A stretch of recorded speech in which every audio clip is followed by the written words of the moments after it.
ശക്തമായ മത്സരത്തിനൊടുവിൽ 1998 വോട്ടുകൾക്ക് ഗുരുവായൂർ നിയോജക മണ്ഡലം LDF നിലനിർത്തി. സിറ്റിംഗ് MLA കൂടിയായ CPM-ലെ NK അക്ബർ UDF-ലെ CH റഷീദുമായി ഇഞ്ചോടിഞ്ച് പോരാട്ടത്തിനൊടുവിലാണ് വിജയിച്ചത്.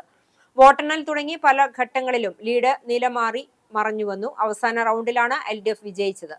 ഇതോടെ NK അക്ബർ മണ്ഡലത്തിൽ തുടർച്ചയായ രണ്ടാം വിജയവും LDF-ന്റെ തുടർച്ചയായ 5ാം വിജയവുമാണ് സ്വന്തമാക്കിയത്.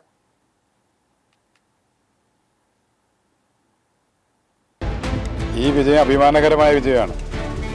ഗുരുവായൂരിലെ തെരഞ്ഞെടുപ്പിനെ പക്ഷക്ക് വർഗീയവൽക്കരിക്കാൻ വേണ്ടി അവിടെ ഭൂരിപക്ഷ വർഗീയത വിസർജിച്ച ആളുകളുണ്ട്. അതിനോടുള്ള മതേതര ഗുരുവായൂരിൻ്റെ ശക്തമായ പ്രതികരണമാണ് ഈ തെരഞ്ഞെടുപ്പ്.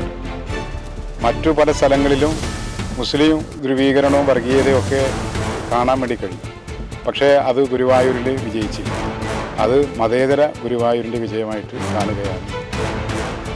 തൃശ്ശൂർ ജില്ലയിലും മികച്ച വിജയം ഈ തള്ളിച്ചക്കിടയിലും ഞങ്ങൾക്കുണ്ടായി എന്നാണ് ഞങ്ങൾ മനസ്സിലാക്കുന്നത്.